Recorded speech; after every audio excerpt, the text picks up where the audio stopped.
Personne ne veut l'admettre, mais Vinicius est le meilleur joueur de sa génération. Vinicius a été prévenu en avance qu'il sera sacré Ballon d'Or. Le Ballon d'Or 2024 sera Vinicius Junior, les mecs. Ça y est, c'est fini. Les autres, on arrête maintenant. C'est le joueur le plus fort du monde, les gars.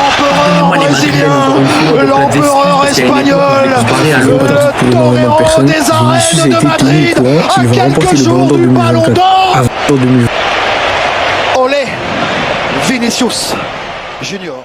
Normalement, pour savoir qui est le meilleur joueur d'une certaine génération, on devrait regarder combien de ballons d'or un joueur possède. Et en théorie, ça devrait suffire à répondre à notre question. Pourtant, aujourd'hui, le ballon d'or ne fait plus l'unanimité chez les fans de football. Quand on voit les ballons d'or 2021 et 2023 remportés par Lionel Messi devant Erling Haaland et Robert Lewandowski, ou encore celui de Rodri en 2024, beaucoup parlent de scandale. Et si on réfléchit bien, ça fait déjà 4 polémiques en seulement 5 ans si on prend aussi en compte l'édition 2020 qui a tout simplement été annulée. Mais le problème ne s'arrête pas là, puisqu'Ousmane Dembélé, vainqueur du Ballon d'Or 2025 et candidat très sérieux pour cette année 2026, n'est clairement pas pris au sérieux par une partie des supporters. Normalement, quand tu remportes 2 Ballons d'Or dans ta carrière et surtout 2 d'affilée, tu devrais atteindre un stade où tu n'as plus rien à prouver. Pourtant, certains ne considèrent même pas Ousmane Dembélé comme une légende du football. Alors si on ne peut pas seulement prendre en compte le Ballon d'Or pour déterminer la place d'un joueur dans un classement, on peut peut-être regarder le niveau de jeu. Mais malheureusement, là aussi ça devient beaucoup trop compliqué. Le niveau de jeu dépend énormément de la sensibilité de chacun. Quelqu'un qui aime la percussion